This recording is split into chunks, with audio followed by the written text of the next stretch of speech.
Hello everyone, स्वागत है आप सभी का टॉपर्स प्राइम चैनल में। इस वीडियो में हम डिस्कस करेंगे मैथ्स के क्वेश्चंस जो कि नवंबर 2025 डीएसएसबी के एग्ज़ाम में पूछे गए हैं। टीचिंग और नॉन टीचिंग दोनों को ही देखेंगे। सबसे पहले हम नॉन टीचिंग का डिस्कस करेंगे, उसके बाद टीचिंग एग्ज़ाम जो हुए थे टीसीटी सोशल साइंस या मतलब mostly paper TCT social science के ही हुए थे अलग अलग शिफ्टों में, तो वो जो है हम डिस्कस करेंगे कि उसमें किस तरीके का मैथ जो था पूछा गया था। इससे पहले हम 3 सब्जेक्ट और कर चुके हैं, जनरल अवेयरनेस कर चुके हैं, रीजनिंग और हिंदी कर चुके हैं। तो जिसने वीडियो नहीं देखी है तो प्लीज़ एक बार वो भी देखें, उससे एक आइडिया आपको मिल जाएगा। और बाकी के जो बाकी के जो मंथ है, सितंबर है, जुलाई है, अगस्त है, इन सब में जो भी पेपर हुए हैं वो सब भी जो है पहले ही डिस्कस हो चुके हैं। ओके, तो चलिए शुरू करते हैं। देखिए फर्स्ट क्वेश्चन है, बिल्कुल इजी क्वेश्चन जो है ये पूछा गया है। एलसीएम एचसीएफ का जो है क्वेश्चन है। दो संख्याओं का अनुपात दिया गया है यहाँ पे और उनका एचसीएफ बताया गया है कि एचसीएफ जो है ना वो 20 है, तो संख्याओं का एलसीएम क्या होगा, एलसीएम ज्ञात करना है हमको। तो देखो दो संख्याओं का अनुपात कितना है, 4:5 है। ठीक है, तो मैं ये जो संख्या है इसको क्या मान सकती हूँ, 4x और 5x मान सकती हूँ। ठीक है, और x कितना है, एचसीएफ कितना है, 20 है। तो एचसीएफ 20 है, तो क्या करो, जो ये एचसीएफ है इसको मल्टीप्लाई, मतलब ये जो एचसीएफ है ये क्या होगा, दोनों का मल्टीपल होता है, तो हम इसको x की वैल्यू मान सकते हैं। ठीक है, तो पहली संख्या जो है वो कितनी हो जाएगी, 4 × 20 80 हो जाएगी। और दूसरी संख्या जो है वो कितनी हो जाएगी, 5x है, तो 5 × 20 100। तो हमारे पास दो संख्याएं आ गई, 80 और 100। अब हमें जो है इनका क्या करना है, एलसीएम ज्ञात करना है। ठीक है, ज्ञात करना है, एलसीएम ज्ञात करना है। तो देखो फॉर्मूला आप सभी को पता होगा, पहली संख्या गुना दूसरी संख्या ये बराबर होता है एचसीएफ × एलसीएम के, ये होता है। तो पहली संख्या कितनी है, 80 है, दूसरी संख्या 100 है, एचसीएफ कितना है, 20 है, एलसीएम हमको निकालना है। इस 20 को जो हम इस तरफ लेके आएंगे तो 20 पंजे 100। ठीक है, एलसीएम कितना आ जाएगा, 400। राइट आंसर कितना आ गया यहाँ पे, 400। तो जब भी कभी ऐसा गिवन होता है कि एचसीएफ आपको दिया गया है, संख्याओं का अनुपात दिया गया है, सीधा क्या करना है, उस एचसीएफ को उन संख्याओं से मल्टीप्लाई कर देना है, 4x 5x, तो 4 × 20 5 × 20 इस तरीके से आपको करना है। एंड देन आप ये फॉर्मूला लगा दीजिए, पहली संख्या गुना दूसरी संख्या बराबर होता है एचसीएफ × एलसीएम के। ठीक है, चलिए अगला जो क्वेश्चन है वो टाइम स्पीड एंड डिस्टेंस से है। क्या कह रहा है, देखिए कोमल 97 किलोमीटर पर आवर की चाल से 97 किलोमीटर पर आवर, तो ये क्या है, ये स्पीड है। स्पीड हम हमेशा जो है किलोमीटर पर आवर या मीटर पर सेकंड में आपको मिलेगी। ठीक है, तो स्पीड कितनी है, 97 किलोमीटर पर आवर है, कि चाल से 485 किलोमीटर, ये कितना क्या हो जाएगा, डिस्टेंस हो जाएगा 485 किलोमीटर। और 61 किलोमीटर पर आवर की चाल से 305 किलोमीटर की यात्रा जो है करती है, तो औसत चाल ज्ञात करनी है। देखो एवरेज स्पीड निकालनी है। एवरेज स्पीड का जो फॉर्मूला होता है ना, वो क्या होता है, total distance upon total time. ठीक है, अब टोटल डिस्टेंस देखो यहाँ पे कितना है, टोटल डिस्टेंस अगर मैं देखूं तो 485 किलोमीटर और 305 किलोमीटर है। तो क्या करना है, इन दोनों को ऐड कर दो, 485 और 305 को ऐड करेंगे तो 5 5 10, 1 8 1 9 4 3 7, 790 टोटल डिस्टेंस आ गया। लेकिन हमारे पास टोटल टाइम नहीं है, इसमें कहीं पर टाइम नहीं दिया गया है। तो टाइम का फॉर्मूला क्या होता है, टाइम का फॉर्मूला होता है डिस्टेंस अपॉन में स्पीड, और टोटल टाइम का क्या हो जाएगा, total distance upon total speed हो जाएगा। टोटल टाइम क्या हो जाएगा, total distance upon total speed.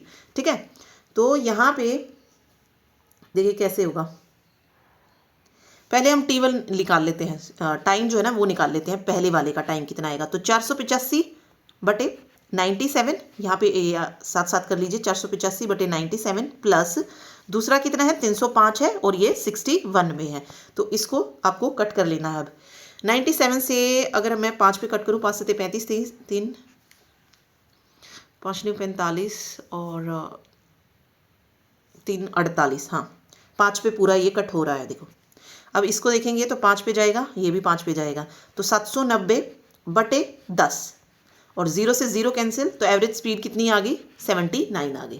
तो ये वाला जो है राइट आंसर यहाँ पे हो जाएगा। ठीक है, चलिए नेक्स्ट देखिए, नेक्स्ट क्वेश्चन है, 7 संख्याओं का औसत कितना है, 51 है। जब 7 संख्याओं का औसत 51 है तो 7 संख्याओं का सम कितना आ जाएगा, सम हो जाएगा 7 × 51।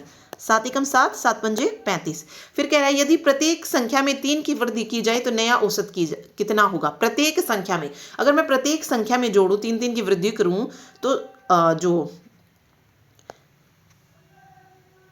मतलब 357 है। इसमें देखो डायरेक्ट कर लो आप, इसमें ऐसे मत जाओ। देखो अगर मतलब वैसे भी जाओगे तो भी इतना ही निकलेगा, लेकिन छोटी सी ट्रिक ये कर लो कि अगर औसत 51 है और उसमें वृद्धि करनी है तो क्या करो, सीधा जितनी वृद्धि करनी है ना वो औसत में कर दो। जैसे 51 + 3 कर दो, ये 54 जो है राइट आंसर आ जाएगा। ठीक है, तो कभी भी, ठीक है, ये तो हो गया डायरेक्ट निकालने का। अब इस वाले तरीके से भी आप कर सकते हैं, जैसे मैंने बोला ना सम निकाल लो पहले 7 × 50 से।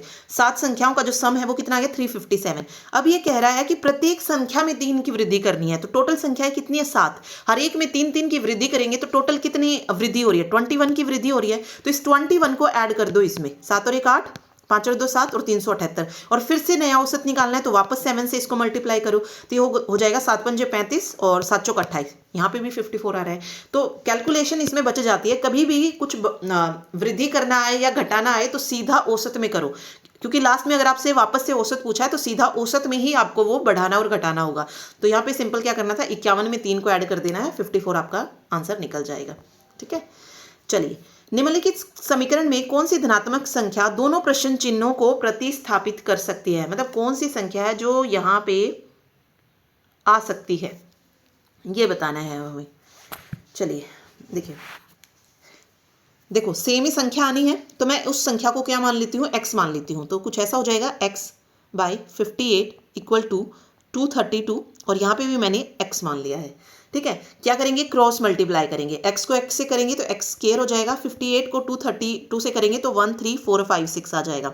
अब ये 13456 जो है ना, किसका स्क्वायर बन सकता है वो देखो। देखो 2 दूनी 4, यहाँ पे यूनिट डिजिट अगर हम देखें तो 4 आएगा, और यहाँ पे तो 6 है तो ये नहीं होगा। यहाँ पे 8 × 2 = 64, 4 आएगा यूनिट डिजिट, ये भी आंसर नहीं होएगा। यहाँ पे देखो या तो 114 हो सकता है या 116 हो सकता है, यही जो है हो सकते हैं, तो वो आपको करके देखना पड़ेगा। तो यहाँ पे ये जो है ना 116 का स्क्वायर है। ठीक है, तो राइट आंसर हमारा ये हो जाएगा। ठीक है, चलिए अगला देखिए, एक संख्या को 50% बढ़ाने पर 3390 प्राप्त होता है, वह संख्या ज्ञात कीजिए। मान लो मैं कहूँ कि कोई संख्या है वो 100% है, जब हम उसको 50% बढ़ा रहे हैं तो वो संख्या कितनी होगी 150 हो गई है। तो ये वैल्यू जो है ना 3390, ये किसकी वैल्यू है 150 की वैल्यू है, और हमें निकालनी कितनी किसकी है 100 की निकालनी है। तो 100 को हम मल्टीप्लाई में लिख देंगे। देखो जिसकी भी वैल्यू निकालनी हो उसको हमेशा मल्टीप्लाई में रखो, जिसकी वैल्यू गिवन है उसको नीचे रख दो। ठीक है, 0 से 0 कैंसिल हो जाएगा। यहाँ पे 5 × 15, 5 दूनी 10, और ये 0, ये 3 से कटेगा, 3 एकम 3, 3 एकम 3, 3 तिया 9। फिर इसको करेंगे मल्टीप्लाई, 0 2 तिया 6, 2 एकम 2, 2 एकम 2, देखिए 2260 जो है इसका राइट आंसर आ जाएगा। ठीक है, एक्स वगैरह मानने की जरूरत नहीं है, कभी भी परसेंट आपको दिखे हमेशा 100% लेके चलना है। ठीक है, चलिए अगला देखिए, अगला क्वेश्चन है 5 सेंटीमीटर त्रिज्या वाले एक ठोस धात्विक गोले को पिघलाकर 125 समान गोलों में ढाला जाता है। देखो 5 सेंटीमीटर मतलब कोई ऐसा है और धात्विक गोला है जिसकी त्रिज्या जो है वो 5 सेंटीमीटर है, और इस गोले को पिघलाकर जो है 125 जो है समान गोले, ठीक है, मीन्स जिनका जो भी क्या बोलते हैं उसको, डायमीटर, त्रिज्या, परिधि वो सब सेम है। ठीक है, तो 125 समान गोलों में जो इस तरीके से ढाला जाता है। मूल गोले का पृष्ठीय क्षेत्रफल, जो ये गोला था इसका पृष्ठीय क्षेत्रफल, और इस प्रकार बने 8 छोटे गोले, ठीक है, कि संपूर्ण पृष्ठीय क्षेत्रफल का, यहाँ पे है सिर्फ पृष्ठीय यानी कि सरफेस एरिया, और यहाँ पे है टोटल सरफेस एरिया। उन दोनों का अनुपात पूछा गया है कि कितना जो है अनुपात उसका आ जाएगा। ठीक है, चलिए देखते हैं। चलिए देखिए कैसे होगा अब ये क्वेश्चन। यहाँ पे जब भी पिघलाकर कोई बात की जाए कि पिघलाया जा रहा है तो हम सबसे पहले वहाँ पे उसका आयतन निकालेंगे। ठीक है, क्योंकि हमको किस पे पहुँचना है, पृष्ठीय क्षेत्रफल पे जाना है हमको, तो हम डायरेक्ट पृष्ठीय क्षेत्रफल पे नहीं पहुँच सकते हैं। तो सबसे पहले हम वॉल्यूम निकाल के, मतलब वॉल्यूम का जो फॉर्मूला होता है वहाँ से हम जो है जो छोटे वाला जो गोला है उसकी त्रिज्या निकालेंगे, तभी हम जो है पृष्ठीय क्षेत्रफल पे जा सकते हैं, क्योंकि वहाँ पे भी हमको किसकी ज़रूरत पड़ने वाली है, रेडियस की ज़रूरत जो है पड़ने वाली है। तो देखो फर्स्ट का वॉल्यूम अगर मैं देखूँ, बड़े वाले का अगर मैं वॉल्यूम देखूँ तो ये किसके बराबर होगा, ये बड़े वाले का वॉल्यूम छोटे वाले की को अगर मैं डिवाइड कर दूंगी 125 से तो वो छोटे वाले के बराबर आ जाएगा। ठीक है, तो देखो बड़े वाले का जो वॉल्यूम होगा उसका फॉर्मूला क्या होगा, चलिए देखिए वॉल्यूम का जो फॉर्मूला होगा वो कितना होगा। अगर मैं वॉल्यूम देखूं तो वेट एक मिनट, देखिए वॉल्यूम जो है ये किसके बराबर आएगा, 4/3 पाई आर क्यूब होता है ना, पाई आर क्यूब होता है। ठीक है, ये वो होता है। अगर मुझे इसको दूसरे के इक्वल करना है तो मैं क्या करूँगी, इसको डिवाइड कर दूंगी 125 से, बराबर आ जाएंगे ये दोनों ही। ठीक है, या ये कर लो, देखो वॉल्यूम 1 बराबर है दूसरे वाले के बराबर। ठीक है, बाकी सारी चीज़ें कट जाएंगी तो वो ही जो है हमारी बात मतलब वही रह जाएगा, तो इसको डायरेक्ट कर लो आप। ठीक है, 4/3 पाई की वैल्यू कितनी है, 5 है, सॉरी पाई तो पाई होता है, क्या बोले जा रहे हैं, पाई। ठीक है, आर कितना है, आर है 5 सेंटीमीटर, तो 5 की क्यूब और ये आ जाएगा 125। अब 125 को क्या लिख सकती हूँ मैं, 5 पंजे 25, 25 पंजे 125, इसको भी 5 की पावर 3 लिख सकते हैं, या कह लो कि ये पूरा जो है इससे क्या हो जाएगा, कट जाएगा, पूरा कट जाएगा। अब ये बचा यहाँ पे 4/3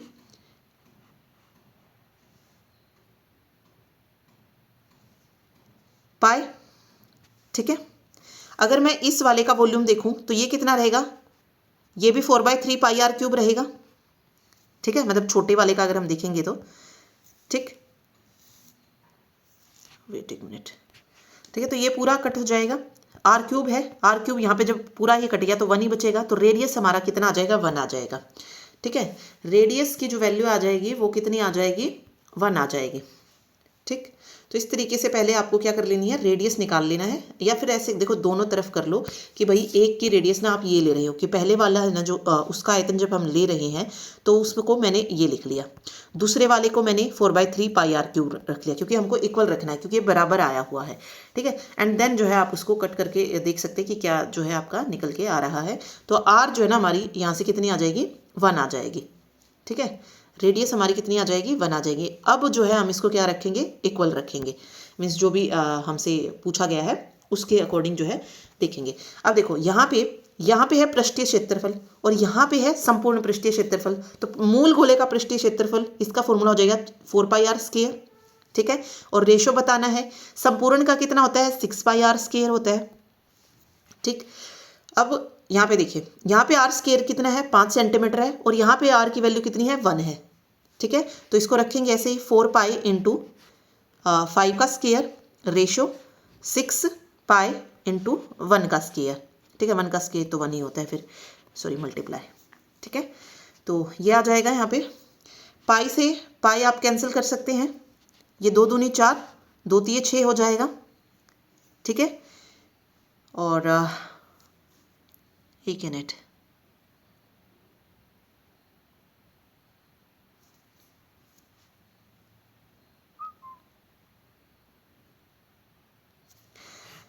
ये देखो यहाँ पे 5 पंजे 25,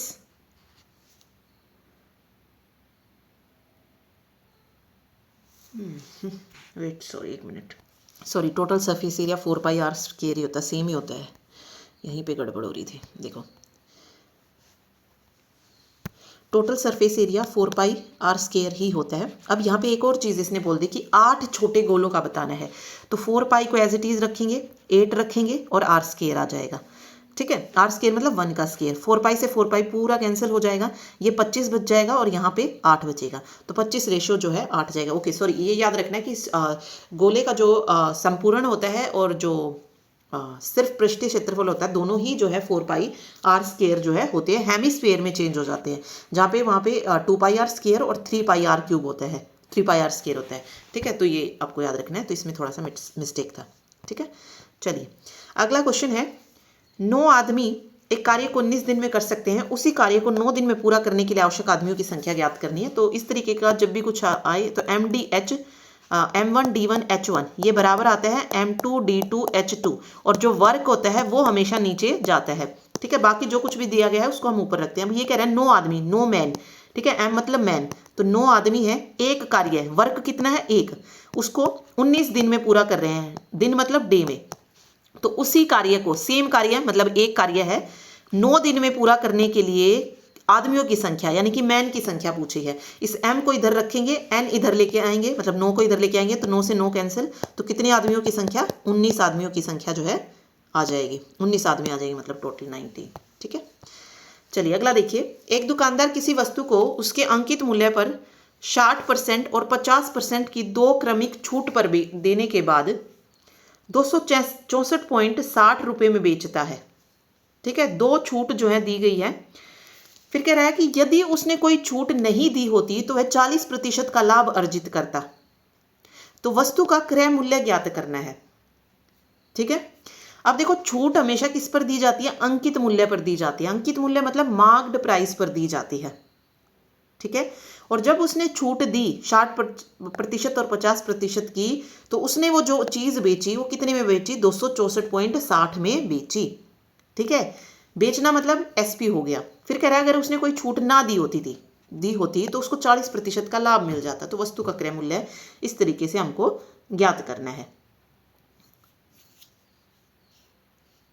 ठीक है, चलिए देखिए कैसे करेंगे इसको, शॉर्ट तरीके से देखते हैं। देखिए कैसे करेंगे इस क्वेश्चन को। यहाँ पे अगर आप देखेंगे तो एमपी पे छूट दी गई है और विक्रय मूल्य दिया गया है और साथ में ये बताया गया है कि कितना प्रॉफिट जो है वो अर्जित करता है। ये सारी चीज़ें जो है हमको गिवन है। ठीक है, तो देखिए हम मान के चलते कि हमारा जो सीपी है ना वो कितना है, 100% है। कितना है, 100% है। ठीक है, फिर क्या कह रहा है, अगर उसने कोई छूट नहीं दी होती, अगर कोई छूट नहीं होती तो 40% का लाभ अर्जित करता। तो कितनी हो जाती वैल्यू, अगर कोई छूट नहीं दी होती तो 40% का लाभ मतलब वैल्यू कितनी होती, 140 होती। तो इस 140 को हम क्या मान लेते हैं कि ये हमारा जो निकला ना ये एमपी है। क्या निकला है, एमपी निकला है। अब एमपी पे 2 छूट दी जा रही हैं, तो 140 पे 2 छूट का मतलब क्या, देखो 60%, एक 60/100 हो गया और दूसरा है 50% यानी कि 50/100। ठीक है, तो मैं ये कह सकती हूँ कि ये 100 जो है ना ये एक्चुअल वैल्यू है और छूट दी कितने की, 60 की। तो कितने में जो है वो बेचा होगा, 40 में, 40 में बेचा होगा तो 40/100 हो जाएगा। सेम इसमें करना है कि उस चीज की वैल्यू 100 थी और उसको 50 की छूट दी गई है, तो कितने में बेची गई होगी, 50 में बेची गई होगी। तो 50 गुना 100 आ जाएगा। अब 2 0 से ये 2 0 जो है कैंसिल हो जाती है, इससे ये कैंसिल हो जाएगी, 2 दूनी 4, 2 पंजे 10, 5 से 5 कैंसिल और 14 दूनी 28। यानी कि वो चीज जो है कितने में बेची गई, 28 रुपए में बेची गई। लेकिन यहाँ पे कह रहा है कि वो जो चीज है 2 क्रमिक छूट देने के बाद वो वस्तु जो है 264 में बेची गई है। तो मैं ये कह सकती हूँ कि जो 264.60 है ये किसकी वैल्यू है, इस 28 की वैल्यू है। और हमको निकालना क्या है, सीपी निकालना है, यानी कि 100 की वैल्यू निकालनी है।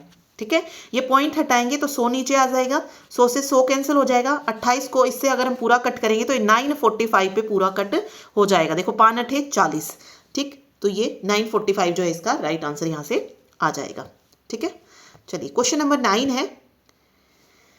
इसका मान ज्ञात करना है, बोर्ड मास आपको लगाना है। सबसे पहले हम इसको सोल्व करेंगे तो कितना हो जाएगा, क्या पूरा सोल्व हो पाएगा, नहीं, तो इसको हम ऐसे लिख लेते हैं और गुणा में 6 कर देते हैं, माइनस 2 चौक 8, इसको ऐसे लिख लिया। अब देखिए पूरा कट करके देखते हैं, 3 तिया 9, 3 दूनी 6, 3 एकम 3, 3 एकम 3, 11 दूनी 22, 22 में से 8 माइनस करेंगे, 12 में से 8 जाएगा 4, तो 14 जो है इसका राइट आंसर आ जाएगा। ठीक है, अगला देखिए, नीचे दिया गया एक पाई चार्ट है जिसमें A B C D E F किसी एक वोट को एक वोट देना है। 6 उम्मीदवार है यहाँ पे और ये देखिए यदि 1400 मतदाताओं ने उम्मीदवार ए को, यहाँ पे देखो जो वो दिए गए हैं वो 120 डिग्री दिया गया, डिग्री में दिया गया, तो टोटल डिग्री जब भी कभी हम मानेंगे तो 360 डिग्री मानेंगे। ठीक है, तो 1400 मतदाता है जिसने उम्मीदवार ए को वोट दिया है, तो उम्मीदवार बी सी डी को कुल मिलाकर कितने प्रतिशत मतदाताओं ने वोट दिया है, परसेंटेज में वैल्यू निकालनी है। अब हमको ये किस में निकालनी है, परसेंटेज में निकालनी है। तो पहले हम देख लेते हैं कि ए को कितने जो है वोट मिले हैं। ठीक है, तो देखिए टोटल कितने हैं, 360 डिग्री है और उसको मिले कितने हैं, 120 डिग्री मिले हैं। और एक मिनट, तो मैं देखो सॉरी यहाँ से क्या करेंगे, हम 360 डिग्री की टोटल वैल्यू निकालेंगे कि टोटल वोट थे कितने। तो ये मैं कह सकती हूँ, देखो अगर डिग्री में देखूँ तो एक और 120 डिग्री मिले हैं, और अगर वैसे देखें तो 400 है। तो मैं कह सकती हूँ कि 120 डिग्री की जो वैल्यू है वो कितनी है, 400 है। 1 डिग्री की कितनी आ जाएगी, 400 बाई 120 आ जाएगी। और मुझे चाहिए किसकी, 360 डिग्री की, क्योंकि टोटल वोट चाहिए मुझे। ठीक है, तो 360 की निकाल लेंगे यहाँ पे। 12 3 36 0। ठीक है, 0 0 3 चौक 12, 3 एकम 3 और 1 4, 4200। यानी कि टोटल जो वोट पड़े हैं वो कितने पड़े हैं, 4200 पड़े हैं। ठीक है, अब हमसे पूछा बी, सी और डी। ये है बी, ये है सी और ये है डी। 70, 63 और 35। इसने पूछा प्रतिशत में, तो पहले हम डिग्री में निकाल लेते कितने मिले हैं। 5 और 3 8, 7 और 6 13 और 3 16, 168। 168। अब देखो अगर मैं कहूं कि 360 की जो वैल्यू है वो कितनी है, 7200 है। ठीक है, सो 1 मिनट कितना आया था, 4200 आया था, 4200 है। तो हमको निकालनी कितनी है, 168 की निकालनी है। तो ये 360 की वैल्यू है, मल्टीप्लाई में 168 रख दो यहाँ पे। 0 से 0 कैंसिल हो जाएगा, और 8 6 48, नहीं पूरा नहीं जाएगा ये।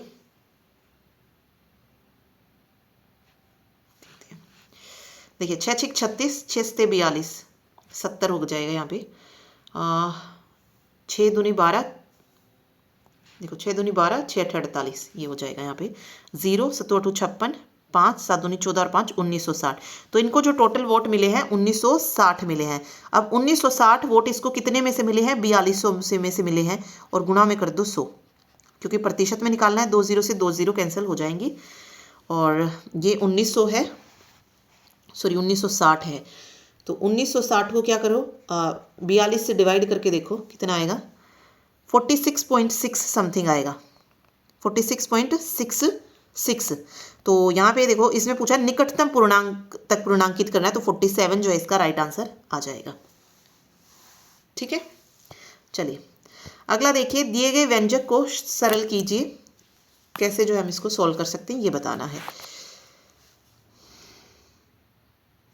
देखो अंदर वाले को सोल्व करने मत बैठो। एक फॉर्मूला आपको पता होगा, ए स्केयर माइनस बी स्केयर का जो फॉर्मूला होता है वो कितना होता है, ए माइनस बी और ए प्लस बी होता है।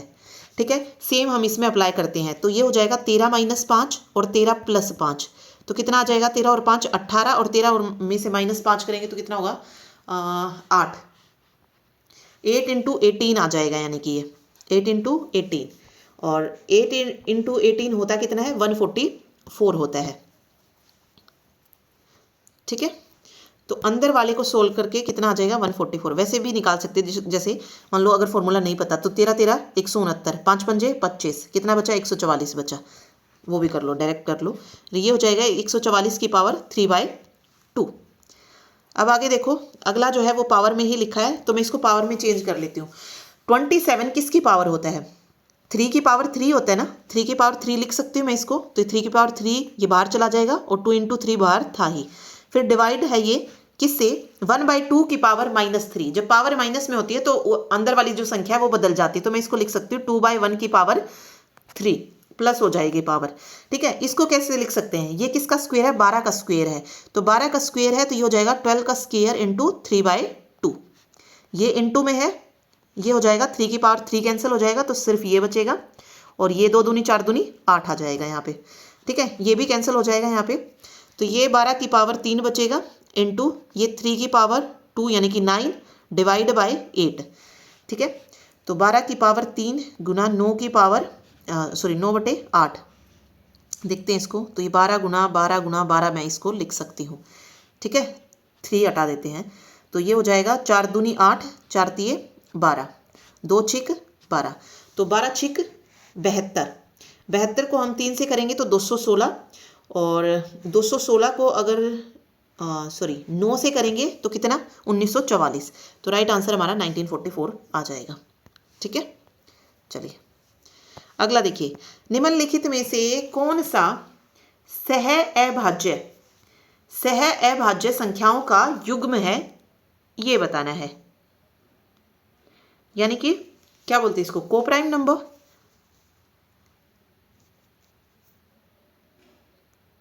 को प्राइम नंबर्स सहभाज्य संख्याएं, ठीक है। सहभाज्य संख्याएं को प्राइम नंबर्स क्या होती है, जिनका जो HCF होता है ना वो कितना आता है, 1 आता है, जिनका HCF 1 आता है। अब अगर मैं इसका HCF देखूं, देखो 9 का HCF देखें तो कितना आएगा, 3 3 9, ठीक है, 3 आ जाएगा ना HCF, तो ये तो नहीं होगा। 21 और 27 में करके देखो, देखो 27, 21 से कम 21, 7 में से 1 जाएगा 6, और ये हो जाएगा 6 ये 18, 3 बचा, यहाँ पे भी 3 आ रहा है। यहाँ पे अगर आप देखेंगे 6 और 15 पे, तो 6 दूनी 12, 3, यहाँ पे भी 3 आ रहा है। तो इन सभी का जो प्राइम HCF आ रहा है वो 3 आ रहा है, लेकिन यहाँ पे अगर आप प्राइम वो देखेंगे, HCF देखेंगे तो 1 आएगा।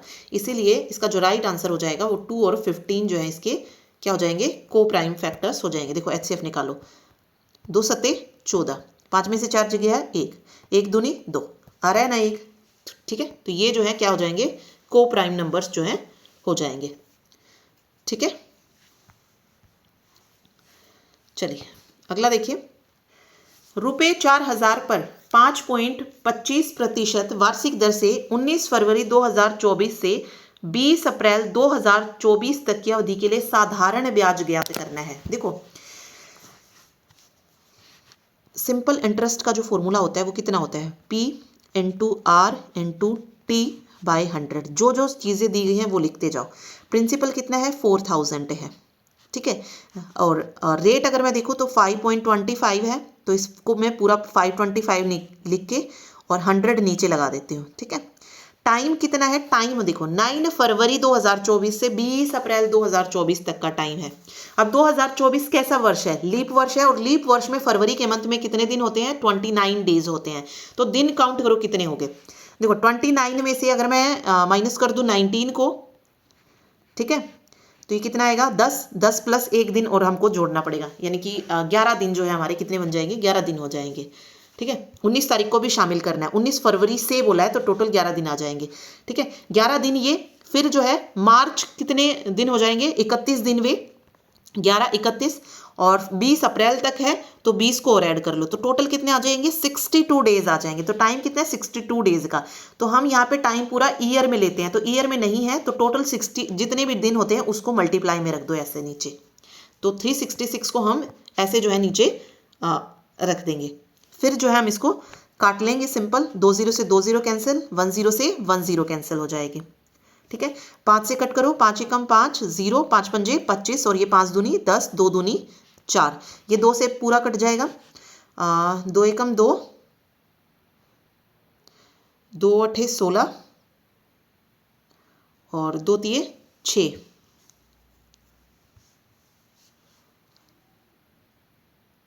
ठीक है। तो ऊपर अगर आप देखेंगे तो 105 गुना 62 ये बचा है, और नीचे अगर आप देखेंगे तो 183 बचा है, ठीक है। तो इनको मल्टीप्लाई करके देखो कितना आएगा, 65 10 हो जाएगा, 105 गुना 62, और इसको फिर हमें डिवाइड करना है किससे, 183 से, 183 से करना है तो 35.57 समथिंग आएगा। तो यहाँ पे आंसर 35 माना इन्होंने, 35.5 है ना, तो 35 ही लेके चलेंगे इसको, ठीक है। तो 35 जो है इसका राइट आंसर आ जाएगा, ठीक। चलिए देखिए क्वेश्चन है, ए और बी मिलकर किसी कार्य को 19 दिनों में पूरा कर सकते हैं यदि ए अकेले, देखो ए और बी मिलकर, यानी कि ए प्लस बी मिलकर किसी काम को 19 दिन में, ए अकेले उसी काम को 38 दिनों में कर सकता है, तो बी कितने दिन में। तो सबसे पहले इसका एलसीएम लो, 19 दूनी 38 होता है, यस, तो 38 आ जाएगा इसका एलसीएम, 19 दूनी 38, 38 से कम 38, ये एफिशिएंसी आ गई अब इनकी, ठीक है। अब देखो ए की एफिशिएंसी 1 है और दोनों की एफिशिएंसी कितनी है, 2 है, तो मैं बी की एफिशिएंसी निकालूंगी तो 2 - 1 1 ही आ जाएगी बी की एफिशिएंसी। अब बी अकेले उसे कितने दिन में पूरा करेगा, टोटल वर्क कितना है 38, और बी की एफिशिएंसी कितनी है 1, तो कितना आ गया आंसर, 38 आ गया, ठीक है। चलिए आधार त्रिज्या 7.7 सेंटीमीटर और तिर्यक ऊंचाई 25.3 सेंटीमीटर वाले शंकु का संपूर्ण पृष्ठीय क्षेत्रफल कितना होगा। तो यहाँ पे आपको क्या पता होना चाहिए, इसका फॉर्मूला पता होना चाहिए कि भाई जो शंकु होता है उसका संपूर्ण पृष्ठ का क्षेत्रफल कितना होता है, तभी आप जो है निकाल सकते हैं। और निकालना क्या है, संपूर्ण पृष्ठीय क्षेत्रफल जो है निकालना है, ठीक है। तो देखो यहाँ पे क्या क्या दिया गया है। सबसे पहले त्रिज्या दी गई है, r इक्वल टू 7.7 सेंटीमीटर है। ठीक है, वेट एक मिनट। l कितना है, l 25.3 सेंटीमीटर है। ओके, उसके बाद जो टोटल सरफेस एरिया होता है, संपूर्ण पृष्ठीय क्षेत्रफल होता है, वो क्या होता है, पाई r l प्लस r होता है। ठीक है, तो यहाँ पे 22/7 गुना 7.7, और जब हम इन दोनों को ऐड करेंगे तो कितना मिल जाएगा, 25.3 और 7.7 को ऐड करेंगे तो 33 मिल जाएगा। ठीक है, 7 और 3 10, और फिर ये 7 और 5 12 और 1 33। ठीक है, तो ये बनेगा। इस पॉइंट को हटाने के लिए हम 10 को नीचे ले आएंगे, ये आ जाएगा यहाँ पे। अब इसको देखो कैसे कट कर सकता है, 7 एकम 7, 7 एकम 7, ये हो जाएगा। ठीक, 22 11 और 33 को क्या कर लो, मल्टीप्लाई कर लो। तो 22 11 और 33 को जब मल्टीप्लाई करेंगे तो हमारा आ जाएगा 7986, और बटे में रहेगा 10। इस 10 को हटाने के लिए पॉइंट यहाँ लगाएंगे, 798.6 सेंटीमीटर स्क्वायर जो है इसका राइट आंसर आ जाएगा। ठीक है, चलिए अगला देखिए। क्वेश्चन है, एक व्यक्ति जो है एक राशि उधार ले रहा है एंड देन उसके बाद जो है भुगतान करता है। देखिए क्वेश्चन कुछ ऐसा था, क्या कह रहा है, एक व्यक्ति है जो 10,000 रुपये की धनराशि वार्षिक रूप से संयोजित होने वाली 44% वार्षिक चक्रवृद्धि ब्याज पर उधार लेता है। ठीक है, कितने रुपए की राशि है, 10,000 की। तो यहाँ पे प्रिंसिपल कितना हो गया, 10,000 हो गया। रेट कितना हो गया, 44% हो गया है। ठीक है, और वो चक्रवृद्धि ब्याज पर उधार ली है, तो फॉर्मूला किसका लगेगा, चक्रवृद्धि ब्याज का लगेगा। प्रत्येक वर्ष के अंत में, यानी कि एक एक साल के अंत में, वह आंशिक भुगतान के रूप में, मतलब टोटल जो भुगतान कर रहा है उसमें वो 2800 का भुगतान करता है हर साल। ठीक है, तो 2 किस्त देने के बाद उस पर कितना बकाया है ये पूछा गया है। 10,000 उसने लिए हैं, फिर 44% जो है उस पर ब्याज लगा है, और वो भी कैसा, चक्रवर्ती, और 2 किस्त वो भरता है 2800 की। तो 10,000 में से जो है टोटल मतलब कितनी किस्त जो है उसको और भरनी पड़ेंगी, ये पूछा गया है। ठीक है, तो देखते हैं। देखिए सबसे पहले अमाउंट निकाल लेते हैं कि कितना जो है अमाउंट वही एक साल में उसको देना है। ठीक है, तो देखो 10,000 P इंटू 1 प्लस R/T, और टाइम तो यहाँ पे है ही 1 ईयर, तो उसको नहीं लेंगे। 1 प्लस R/100, R कितना है अभी यहाँ पे 44 है, तो 44/100 हो गया यहाँ पे। ठीक है, तो ये हो जाएगा 10,000 मल्टीप्लाई 1.44, ये आ जाएगा ना, क्योंकि 100 एकम 100 और 44, इसको सॉल्व करेंगे तो ये 144/100 आएगा, और नीचे 2 जीरो हैं तो 1.44 जो है इसका आ जाएगा। ठीक है, तो इसको जब हम कट करेंगे तो ये ऐसे कैसे 100 से 100 कैंसिल हो जाएगा, तो ये 14,400 जो है ब्याज लगने के बाद जो है वो राशि हो जाएगी पहले, उसके बाद। ठीक है, अब वो 14,400 में से एक साल जब पूरा कंप्लीट हो जाता है तो 2800 रुपये पे कर दे रहा है। तो 14,400 में से जब हम 2800 को माइनस करेंगे, सॉरी 400 है, तो कितने रुपए बकाया जो है रह जाएगा देना, 11,600। 11,600। अब जो वो लगेगा, जो चक्रवृद्धि ब्याज लगेगा, अब वो किस पे लगेगा, 11,600 पे लगेगा। ठीक है, हमारे पास एक साल के बाद हमने देख लिया कि भाई अब उसको जो है ना 11,600 रुपये जो है लौटाने हैं, तो 11,600 पे लगाएंगे। इस बार हम वही रेट लगाएंगे सेम, 1 प्लस 44/100। ठीक है, तो इसको सोल्व करेंगे, 11,600 इंटू 1.44, तो ये हो जाएगा 16,704। 16,704 रुपये जो है उसको लौटाने हैं 2 साल के, मतलब दूसरा जब चक्रवर्ती ब्याज लगा तब। ठीक है, अब वो 16,704 में से कितने रुपए लौटा रहा है दूसरे साल में, 2800 रुपये और लौटा रहा है। तो बकाया कितना रह गया, 17 में से 8 जाएगा 9, 5 में से 2 जाएगा 3, 1, 13,904 रुपये जो है अभी भी उसका बकाया है 2 किस्त भरने के बाद, क्योंकि चक्रवर्ती ब्याज का है तो जितना प्रिंसिपल है उससे ज़्यादा ही जो है अमाउंट आएगा। ठीक है, वो तो देखो सिंपल इंटरेस्ट में भी आता है, बट इसमें जो है डबल डबल लगता जाते हैं, तो ये हो जाएगा, तो 13,904। ओके, चलिए अगला क्वेश्चन है, एक विक्रेता ने 1 रुपये में 44 नींबू खरीदे। 10% का लाभ अर्जित करने के लिए उसे 1 रुपये में कितने नींबू जो है बेचने होंगे। देखो 1 रुपये में कितने खरीद रहा है, 44 नींबू खरीद रहा है, और लाभ कितना अर्जित करना है, 10% का। ठीक है, तो अगर मैं थोड़ा सा उससे चलूँ, देखो अगर मैं कहूँ कि 1 रुपये में उसने 44 नींबू खरीदे हैं, अगर मैं 100% को मान के चलूँगी तो कितना आ जाएगा, देखते हैं। देखिए इसको कैसे करेंगे, फॉर्मूला से भी ये क्वेश्चन हो सकता है कि आप एसपी का फॉर्मूला लगाओ, बट इसको डायरेक्ट समझने की कोशिश करते हैं। देखो क्या कह रहा है, एक विक्रेता ने 1 रुपये में, कितने में, 1 रुपये में जो है 44 नींबू खरीदे हैं। तो एक नींबू का क्रय मूल्य कितना आ जाएगा, 1/44 आ जाएगा। ठीक है, क्योंकि देखो 44 टोटल है, उसमें एक नींबू का जो है वो कितना आ गया, 1/44 हो गया है। ठीक है, तो एक नींबू का जो है सीपी आपको निकाल लेना है। और सीपी अगर मैं परसेंट में लूँ तो कितना लेते हैं, 100% लेते हैं। तो मैं ये कह सकती हूँ कि ये जो वैल्यू आई है ना, ये किसकी आई है, 100% की वैल्यू आई है। और मुझे क्या चाहिए, 10% का लाभ चाहिए, यानी मुझे 110% की वैल्यू निकालनी है। तो मैं ये कहूँ कि ये जो 1/44 है, ये किसकी वैल्यू है, 100 की वैल्यू है, और मुझे चाहिए किसकी, 110 की चाहिए। ठीक है, तो ये नीचे आ जाएगा 44 गुना 100, और यहाँ पे 110 हो जाएगा, 0 से 0 कैंसिल, 11 चौक 44, 1/44। ठीक है, तो अब आ गया उसे 1 रुपये में कितने नींबू बेचने हो। देखो अब यहाँ पे एक नींबू का वैल्यू कितनी है, 40। ठीक है, तो 1 रुपये में कितने बेचने पड़ेंगे, 40 नींबू बेचने पड़ेंगे। तो 40 जो है इसका राइट आंसर यहाँ पे आ जाएगा। वही चीज़ जो है यहाँ पे बन गई है। ठीक है, जैसे यहाँ पे 1/44 थी कि 1 रुपये में 44, तो यहाँ पे 1 रुपये में कितने, 40 नींबू जो है उसको बेचने होंगे। तो थर्ड ऑप्शन जो है करेक्ट हो जाएगा।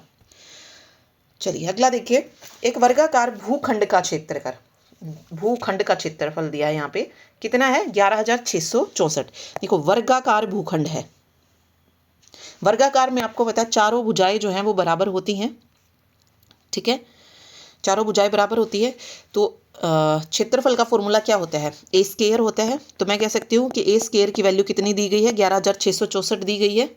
ठीक है, इसका स्क्वायर रूट करेंगे तो ए की वैल्यू क्या आ जाएगी, ये किसका स्क्वायर रूट होता है, 108 का, यानी कि 108 गुना 108 किसके बराबर आता है, 11,664 के। तो ए की वैल्यू 108 आ गई है। यही पूछा था कि प्रत्येक भुजा की लंबाई मीटर में ज्ञात करो, तो 108 मीटर जो है लंबाई आ जाएगी। ठीक है, चलिए अगला क्वेश्चन देखिए, एक चुनाव में 2 उम्मीदवार हैं जो खड़े हुए हैं। 27% वैध मत प्राप्त करने वाले उम्मीदवार को 30,107 मतों के बहुमत से हरा दिया गया। कुल वैध मतों की संख्या ज्ञात करनी है।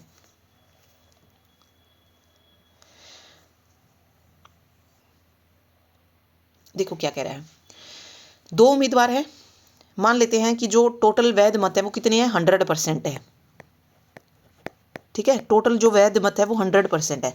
अब हारने वाले को कितने परसेंट प्राप्त हुए हैं, 27% वैध मत प्राप्त करने वाले उम्मीदवार को 30,107 मत। ठीक है, तो हारने वाले को कितने मिले, 27% मिले। तो जीतने वाला कितना हो गया, 100 में से 27 माइनस करेंगे, 73% मिले होंगे जीतने वाले को।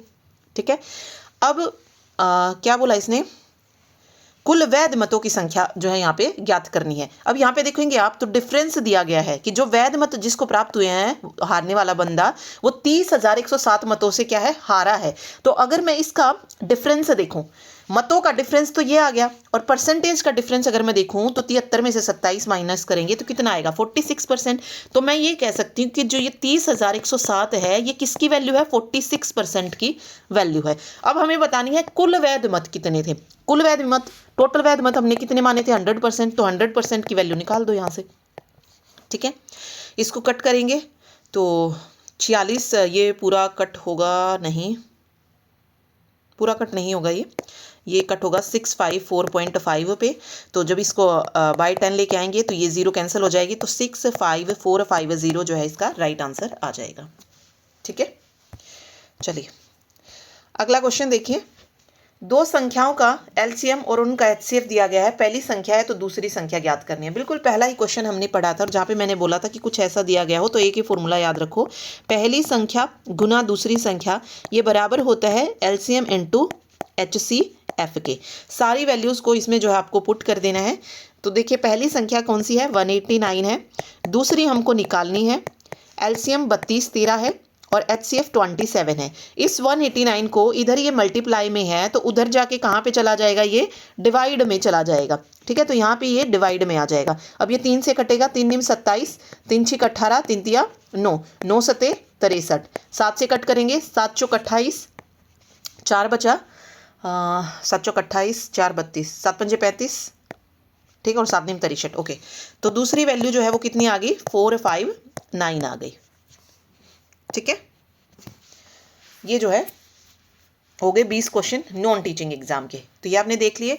अब हम करते हैं एक पेपर टीचिंग एग्जाम का, जहाँ से आपको पता चलेगा कि कैसे क्वेश्चन थे जो टीचिंग एग्जाम में पूछे गए थे।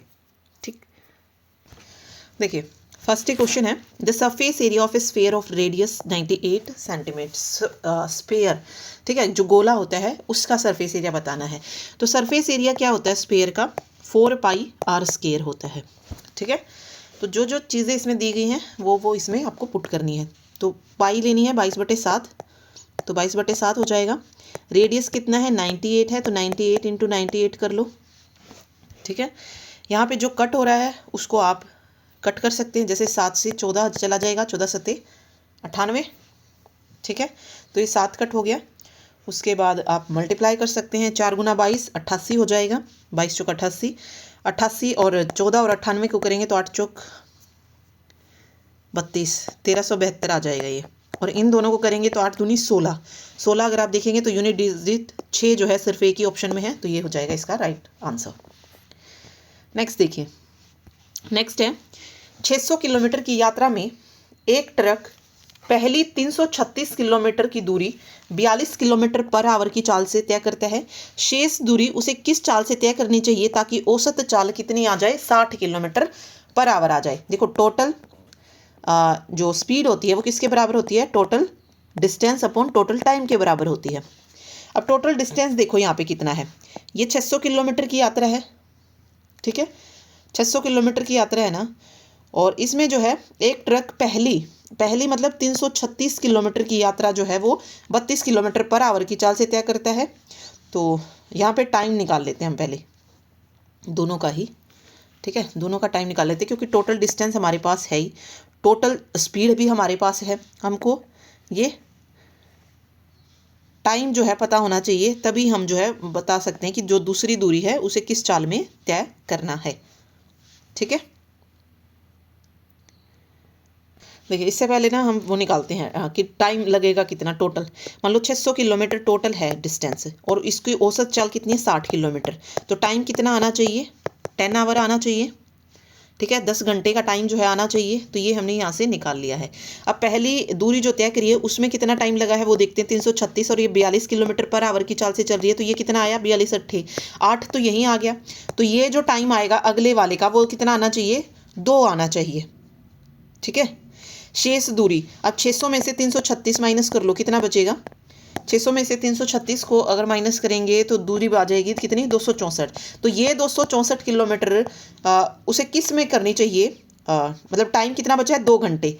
ठीक है, और हमें औसत चाल बतानी है, तो ये औसत चाल जो है यहाँ से निकल के आ जाएगी, 2 × 2 = 2, 3 × 6, 2 दूनी 4, 132 किलोमीटर/आवर जो है आ जाएगी।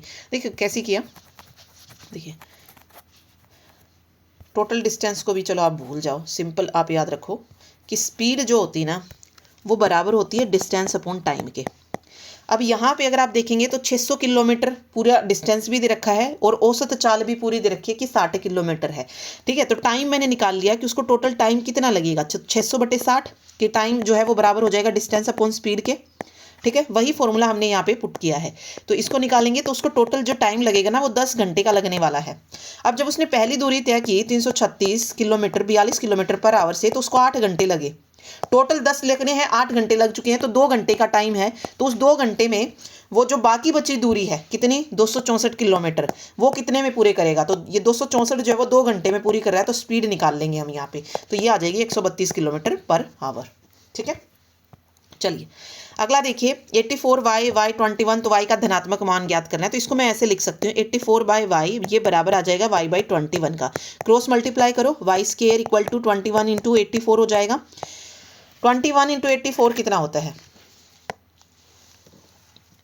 21 × 84 अगर मैं इसको मल्टीप्लाई करेंगे तो 1764, और 1764 किसका स्क्वायर होता है, देखो यहाँ पे यूनिट डिजिट से चलो, देखो 47 को 47 से करेंगे तो 9 आएगा, 4 × 16, 6 आएगा, 6 × 36, 6 आएगा, 2 दूनी 4, तो 42 का होता है ये स्क्वायर। ठीक है, इस तरीके से आप निकाल सकते हैं। ये निकाल लिया आपने, फिर देखो कि भाई किसका स्क्वायर रूट बन रहा है, ऑप्शन उठाओ और उसमें से चेक करो। ठीक है, चलिए अगला क्वेश्चन है क्वेश्चन नंबर 4। शीर्ष पर खुले एक बेलन की ऊंचाई किसकी ऊंचाई? बेलन की ऊंचाई 97 सेंटीमीटर है। इसका आंतरिक व्यास 13 सेंटीमीटर है और आंतरिक पृष्ठीय क्षेत्रफल जो है ज्ञात करना है इसका। देखो बेलन की ऊंचाई, ऊंचाई मतलब हाइट कितने सेंटीमीटर? 97 सेंटीमीटर। आंतरिक व्यास यानी कि डायामीटर कितना? 13 सेंटीमीटर। तो हम यहाँ से आंतरिक त्रिज्या निकाल सकते हैं। रेडियस कितनी आ जाएगी? 13/2 आ जाएगी, यानी कि 2 6 12 और 2 पंजे 10 आ जाएगी। ठीक है, ये हो गया। अब आंतरिक पृष्ठीय क्षेत्रफल बताना है इसका। तो आंतरिक पृष्ठीय क्षेत्रफल का फॉर्मूला क्या लगेगा? तो 2πRh + πr² है। ये जो है इसका पृष्ठीय क्षेत्रफल होगा। ठीक है, इसमें से हम क्या करेंगे, जैसे मैंने πr को ले लिया कॉमन, तो यहाँ पे बचा 2h प्लस और r, ये बचा। ठीक है, अब हमें जो है इसमें वैल्यू को रख देना है। 22/7 हो जाएगा। रेडियस हमारी 6.5 है। 2h, h कितना था? h अगर आप देखेंगे तो 97 है, तो 2 × 97, r कितनी है? 6.5 है। इसको सॉल्व कर लीजिए। ये 97 को अगर 2 से करेंगे तो 194 + 6.5, इन दोनों को ऐड करेंगे तो 200.5 आएगा। तो इसको ऐसे लिख सकते हैं ना, 22/7 गुना 65/10 गुना 200/10, कुछ ऐसा आ जाएगा। ओह सॉरी, 200.5 है, 200.5 है, तो ये आ जाएगा यहाँ पे। अब इसको कट करना है हमको। कट किस पे हो सकता है? देखिए, क्या 7 से 65 कट होगा? नहीं। तो अप्रोक्सीमेटली इसको जब हम मल्टीप्लाई करेंगे या कट करेंगे, जैसे 5 दूनी 10 कर दिया हमने, और ये हो जाएगा 5 × 5 और 5 × 15, ये 2 से 11 पूरा कट जाएगा। ठीक है, फिर ये 10 बचा है, तो 5 दूनी 10, 5 चौक 20, 0, 5 × 5, बाकी कुछ और कट नहीं रहा है। तो इनको करेंगे जब हम, तो हमारा जो आंसर निकलेगा वो लगभग ये आएगा 4095.928। ठीक है, तो 409.95 जो है इसका राइट आंसर हो जाएगा, मतलब पूरी कैलकुलेशन करने के बाद। ठीक है, तो ये रखिएगा ध्यान। चलिए अगला देखते हैं। अगला है, एक वस्तु का सूची मूल्य 5100 रुपये है और सूची मूल्य पर 32%। देखो सूची मूल्य और अंकित मूल्य, मार्क्ड प्राइस, ये तीनों एक ही चीज़ है। ठीक है, तो सूची मूल्य कितना है, यानी कि मार्क्ड प्राइस कितना है? 5100 है। अब सूची मूल्य पर 32% की छूट दी जा रही है, तो शुद्ध विक्रय मूल्य ₹1734 करने के लिए ग्राहक को पहले से छूट वाले मूल्य पर कितने प्रतिशत छूट जो है दी जानी होगी। तो पहले तो निकाल लो कि भाई सूची मूल्य जब हमने छूट दी उस वक्त जो है कितना विक्रय मूल्य जो है आ रहा है। ठीक है, तो 5100 का क्या निकालेंगे? 32%। 5100 का 32% अगर हम निकालते हैं तो कितना आ जाएगा?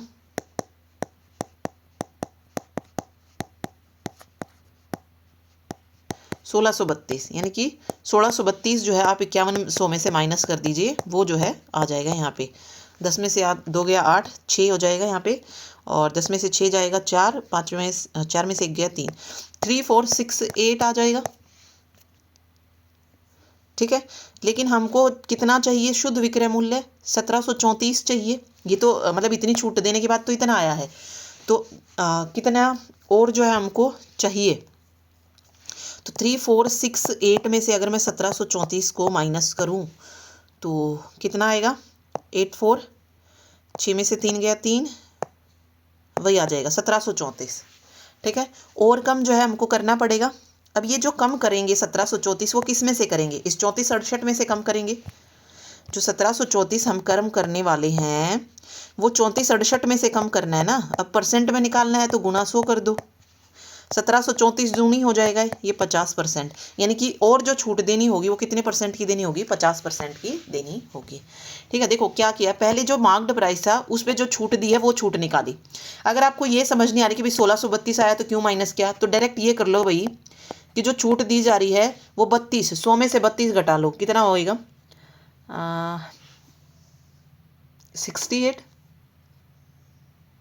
68 होएगा ना। तो 68% निकाल लो, 68% निकाल लोगे वो भी उतना ही आएगा, तो फिर वो डायरेक्ट आ जाएगा आपका 3468। ठीक है, ये कभी कर सकते हैं आप, क्योंकि मार्क्ड प्राइस भी हम 100% निकालेंगे और 100% लेके जब चलेंगे तो उस पर 32% की छूट, यानी कि 100 में से 32 को घटा देना है।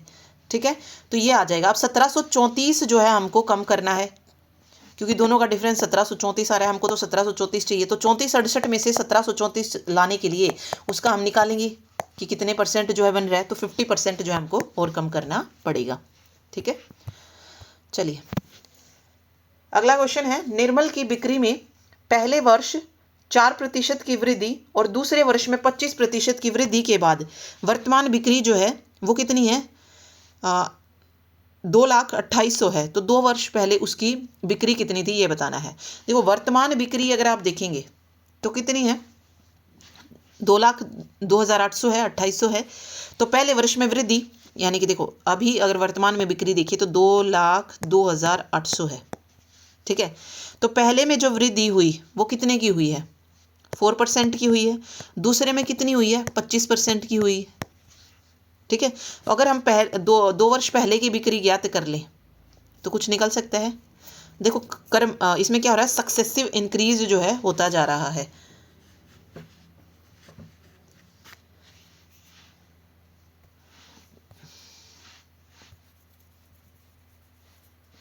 कैसे करेंगे देखिए इसको,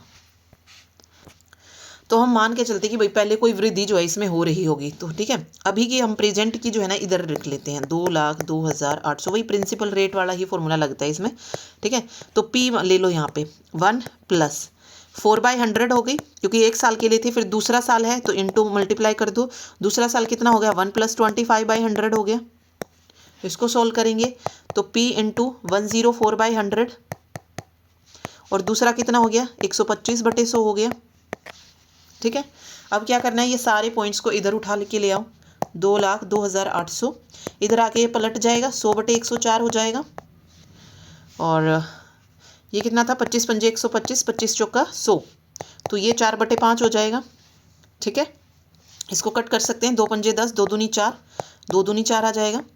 ये 5 दूनी 10 और 0 हो जाएगा। इससे अगर हम कट करेंगे तो ये किस पे कटेगा,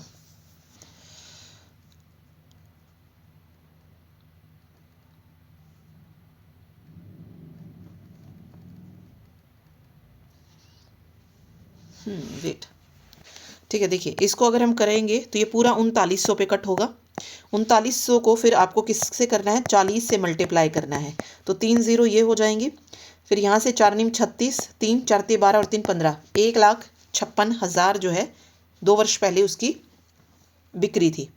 ठीक है, कितने रुपए में थी ये पूछा है, तो 1,56,000 जो है आ जाएगी। और अभी प्रेजेंट की कितनी है, तो वो है 2,02,800, क्योंकि उसमें वृद्धि होती गई है। अगर बिल्कुल ही समझ नहीं आ रहा तो ये ऑप्शन उठा के वृद्धि करके देख लो भाई। फिर उसमें आपको तीनों चेक करने पड़ेंगे कि भाई जैसे 1,62,000 है, उसका 4% की वृद्धि करके निकाल लो पहले, जैसे 104/100 कर लो, और 25% की तो 125/100 कर लो। फिर सारों को मल्टीप्लाई करके देखो क्या आंसर यही आ रहा है, तो ऐसे भी कर सकते हो, वो ऑप्शन से हो जाएगा। बट उसमें फिर चारों ऑप्शन आपको चेक करने पड़ेंगे। कई बार हो सकता है कि पहला ऑप्शन आप चेक करो तभी आंसर निकल जाए। ठीक है, तो ये चीज़ है। अब देखो ये वाला क्वेश्चन है, इसको कैसे करना है। सबसे पहले आप ब्रैकेट को सॉल्व करेंगे।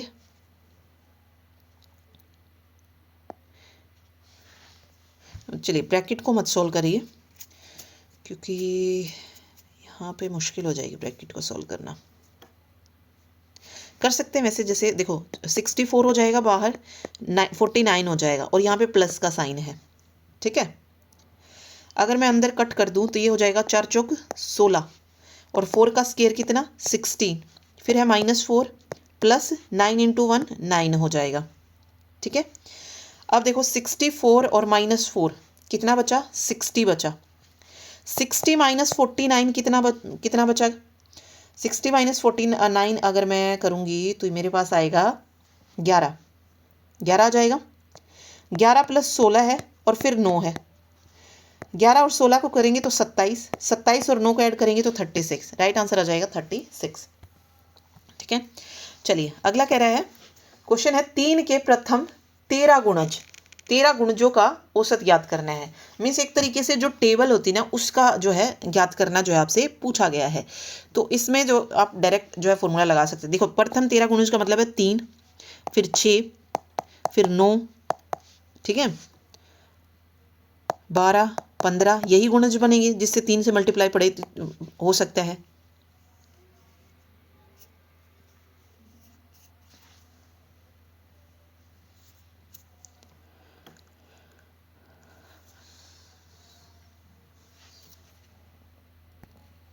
अब इसमें औसत निकालना है, तो 3, 6, 9, 12, 15, तो इस तरीके से देखो 10 तो संख्याएं 30 तक हो जाती है ना,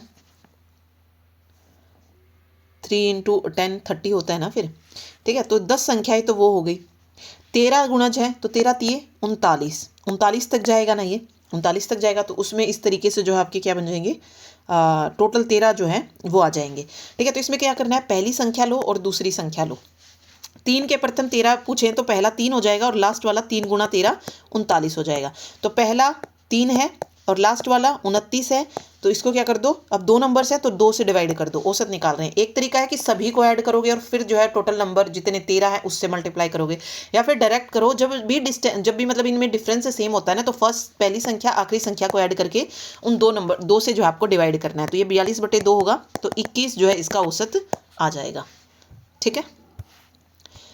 चलिए अगला क्वेश्चन है, एक 350 मीटर लंबी रेलगाड़ी 7 किलोमीटर पर आवर की चाल से समान दिशा में जा रही है, गतिमान एक व्यक्ति को 28 सेकंड में पार करती है।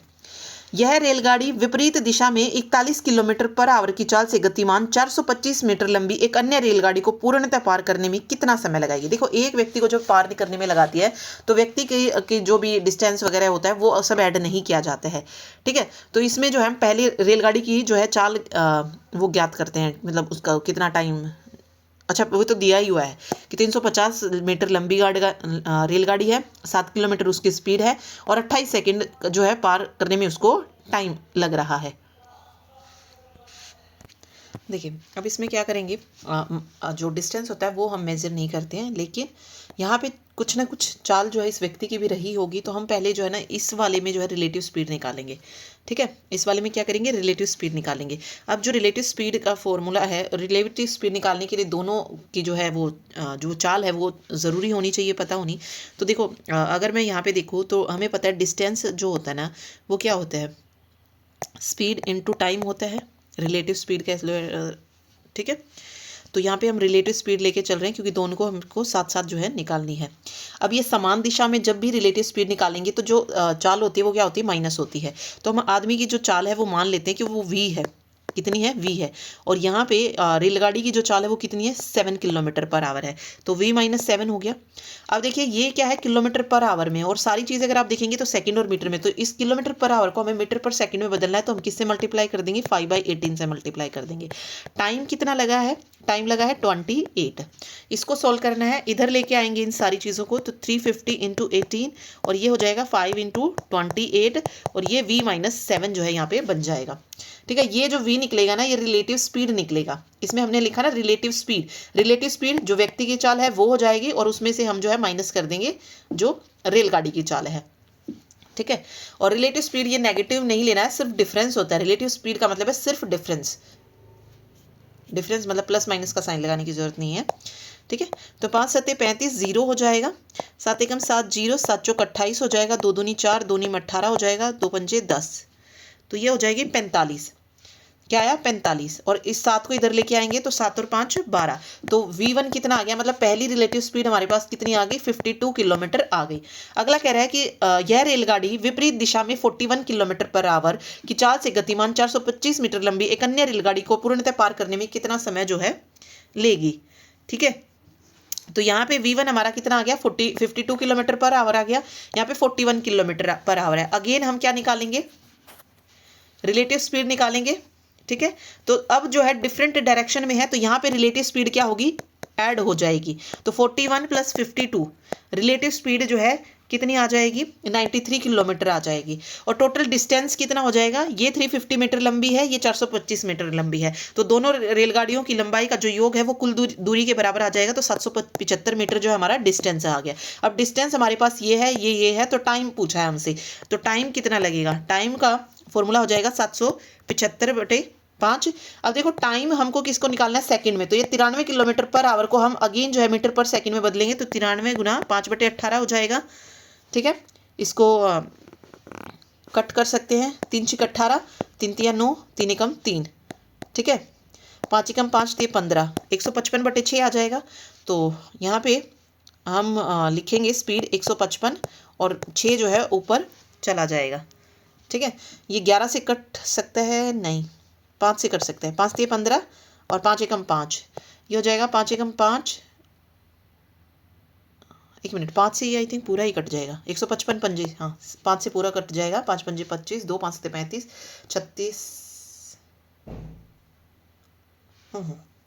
नहीं 155 से 5 पे पूरा कटेगा ये, देखते हैं,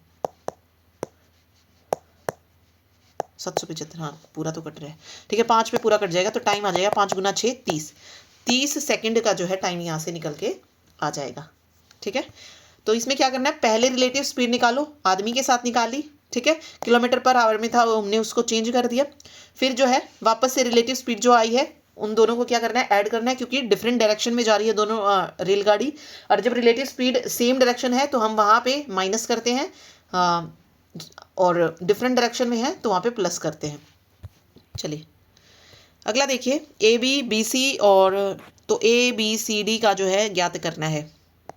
क्या कह रहा है, ए रेशो बी जो है बी रेशो सी दिया है और सी रेशो डी दिया है, तो कुछ ऐसा दिया है कि ये 2 रेशो 3 है, ये 4 रेशो 3 है और ये 6 रेशो 7 है। तो अब हमें जो है ना इन जो भी 4 ये दिए गए हैं ए बी सी डी, इनका जो है रेशो निकाल लेना है कि कितना जो है आने वाला है इनका रेशो। तो कैसे निकालेंगे, देखिए हम कैसे करेंगे इसको, इसको हम ऐसे लिख लेते हैं कि ए रेशो बी जो है ना वो 2 रेशो 3 है, ठीक है, बी रेशो कितना है 4 रेशो 3 है, और सी रेशो डी अगर आप देखेंगे तो 6 रेशो 7 है। ये ए रेशो बी रेशो सी रेशो डी आ जाएगा इस तरीके से। ठीक है, अब यहाँ पे इनके साइड में जो जो होता है वही लिखते जाते हैं, जैसे 3 यहाँ पे 3 है तो इस यहाँ पे 3 आ जाएगा, यहाँ पर भी 3 आ जाएगा, यहाँ पे 3 है तो यहाँ पे 3 आ जाएगा, यहाँ पे 6 है यहाँ पे 6 आ जाएगा, यहाँ पे 6 आ जाएगा, और यहाँ पे 4 है तो यहाँ पे 4 आ जाएगा। ठीक है, फिर जो है आपको इनकी क्या कर लेनी है, क्या कर सकते हैं, मल्टीप्लाई, जैसे ए है ये हो जाएगा 4 दूनी 8, 6 48, देखते हैं इससे निकलते हैं नहीं, 6 चौक 24, 3 72, 3 तिया 9, 6 54, और 3 तिया 9 से 63। अब ये देखना कि ये कट रहा है या नहीं कट रहा, 3 से कट सकता है, 3 एकम 3, 3 6 18, ठीक है, 3 दूनी 6, 3 चौक 12, 18 तिये 54 होता है, और 21 तिये 63 होता है। देखिए ये आ गया आंसर। देखो इसको इस पोजीशन में रखना है, और जो इसके साइड में दिया गया होता है, जैसे यहाँ पे 3 था तो यहाँ पे 3, फिर यहाँ पे देखेंगे तो यहाँ पे 3 है तो यहाँ पे भी 3 लिख दो, इस तरफ देखेंगे तो इसके पड़ोस में कौन है 4 है तो 4 आ गया है, इसके अगर नेबर में देखेंगे तो 6 है तो यहाँ पे भी 6 है, यहाँ पे भी 6 आ जाएगा, फिर देन जो है इनको क्या कर देना, मल्टीप्लाई कर देना है, आपका आंसर निकल जाएगा। ठीक है, चलिए निम्नलिखित में से कौन सी भिन्न है जो सबसे बड़ी है, जो सबसे बड़ी है वो बतानी है। ओके, अब देखते हैं इसको कैसे निकालेंगे। देखो एक तरीका क्या है कि आप भाई डिवाइड करके देख लो, जैसे इसको अगर मैं इससे करूंगी तो 0.5 आ जाएगा, 4 पंजे 20 होता है ना, 0.5 आ जाएगा, इसमें 0.00 समथिंग आएगा 54 वाले में, इसमें भी अगर आप देखेंगे तो 78, 3 से अगर मैं करूं 3 से 21 22 23 यही आएगा 0.3 समथिंग। ठीक है, यहाँ पे अगर आप देखेंगे तो इसमें भी 0.4 तक जाएगा ज़्यादा से ज़्यादा, या 3 तक, 3 तिया 9, 3 6 18, या 4 तिये 12, 4 6 24 25। ओके, ये यही जाएगा 0.4 तक जाएगा इसमें भी। ठीक है, तो सबसे बड़ा कौन सा हो जाएगा, 2/4 हो जाएगा। तो ऐसे भी जो है आप इसको कर सकते हैं। ठीक, तो सबसे बड़ी जो संख्या है वो ये जो है निकल के आ जाएगी। या एक और तरीका होता है क्रॉस मल्टीप्लाई का, उससे देखते हैं या नहीं निकलता है या नहीं। जैसे लाइक 2/4 और 6/54 में मुझे बताना है कौन सा बड़ा है। ठीक है, तो ये देखो इसको मल्टीप्लाई करूंगी तो 2 चौक 8 और 2 पंजे 10, 108, और ये करेंगे तो 24। ये वाला जब रिजल्ट लेंगे ना ऊपर वाले का, वो यहाँ पे रखना है और नीचे वाले का रिजल्ट यहाँ पे आएगा। ठीक है, अब 108 बड़ा है या 24 बड़ा है, 108 बड़ा है, तो जिसके नीचे 108 है वही संख्या बड़ी हो जाएगी, तो यहाँ पे 2/4 जो है बड़ा आ जाएगा। अब 2/4 बड़ा आ गया तो उसको फिर से जो नेक्स्ट संख्या है उसके साथ करो, 20/78 के साथ। यहाँ पे अगर हम करेंगे तो 2 8 16, 1 2 7 14 और 1 15 और यहाँ पे करेंगे तो 80। वापस से 2/4 बड़ी है, इस 2/4 को फिर जो संख्या बची है 28/63 उसके साथ करके देखो तो 2 3 6 2 6 12 126। इसको करेंगे 4 8 32 3 4 दूनी 8 और 3 11 111। तो देखिए यहाँ पे भी 2/4 जो है इससे बड़ी आ रही है, ठीक है, क्योंकि 126 112 से बड़ा है। तो इस तरीके से 2/4 जो है सही आंसर आ जाएगा। तो दोनों तरीके से आप कर सकते हैं, जो आपको सही लगे वैसे कर लीजिए, ठीक है। चलिए अगला क्वेश्चन है, नए वर्ष की सेल के दौरान एक कंपनी ग्राहकों को 8 स्वेटर खरीदे और 2 मुफ्त पाए का ऑफर देती है। देखो 8 खरीदने हैं और 2 मुफ्त पाने हैं।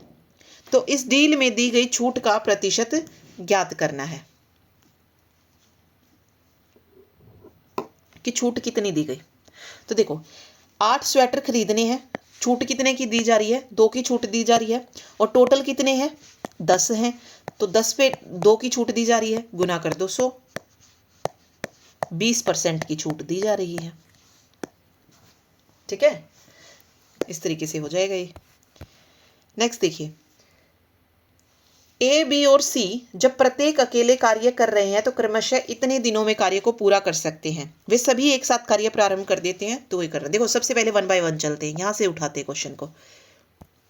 A B C, A B और सी प्रत्येक जो है अपने काम को कैसे कर रहा है, 11 दिनों में कर रहा है, 70 दिनों में कर रहा है और 77 दिनों में कर रहा है। सबसे पहला स्टेप है कि तीनों का एलसीएम ले लो कि तीनों का एलसीएम कितना है और फिर जो है उसकी एफिशिएंसी आपको निकालनी है, ठीक है।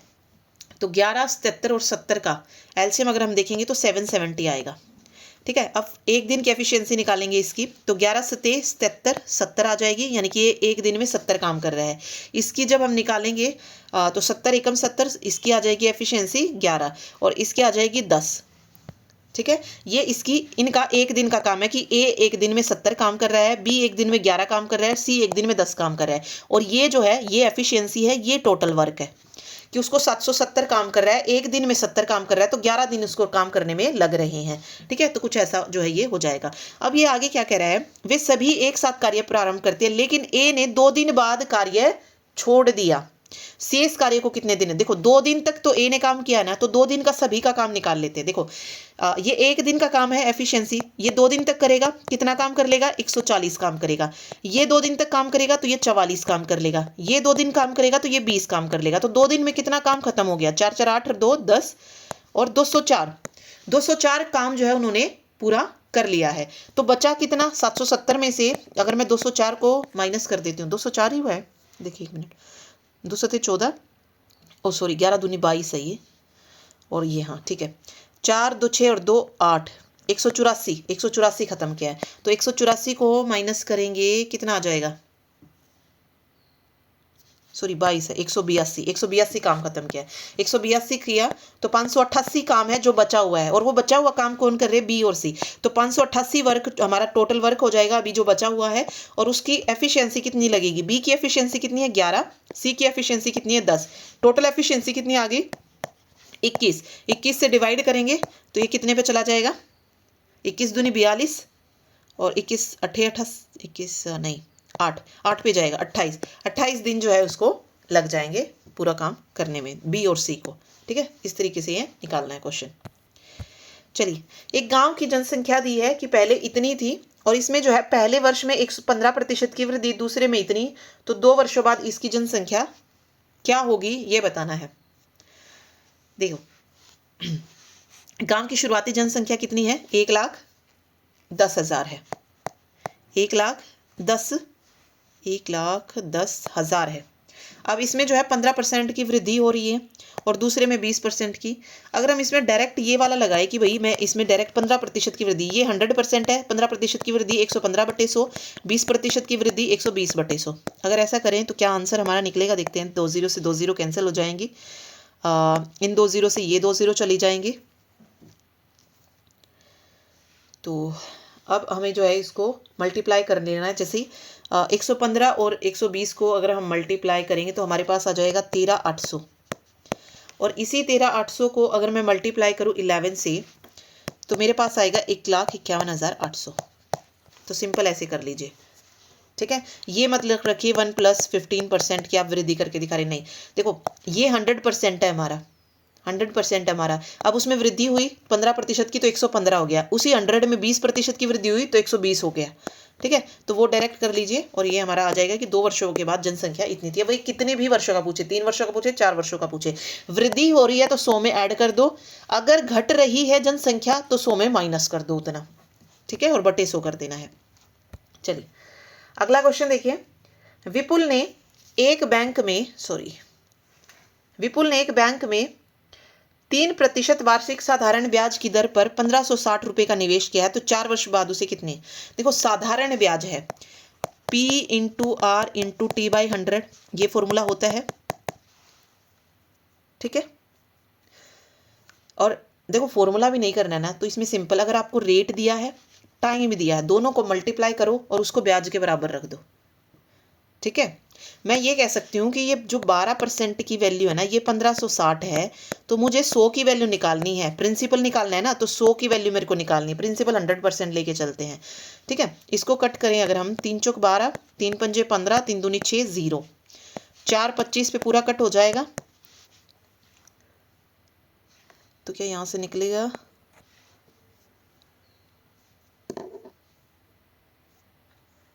नहीं,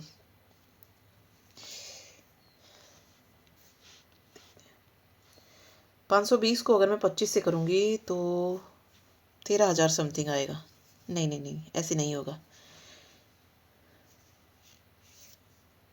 इतने रुपए निवेश किए हैं तो कितनी राशि प्राप्त होगी, 1560 रुपए निवेश किए हैं। ओके, ये तो निवेश किए हैं, हमें तो वो राशि निकालनी है ब्याज। ये प्रिंसिपल दिया है यहाँ पे, ये नहीं होगा, तो यहाँ पे ऐसा ही चलना पड़ेगा, 1560 गुना 3 गुना 4 और बटे में 100।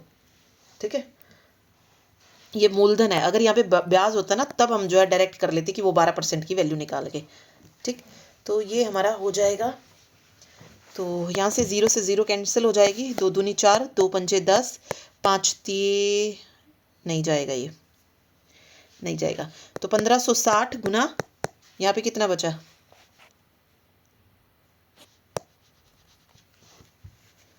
ये पूरा ही रहेगा,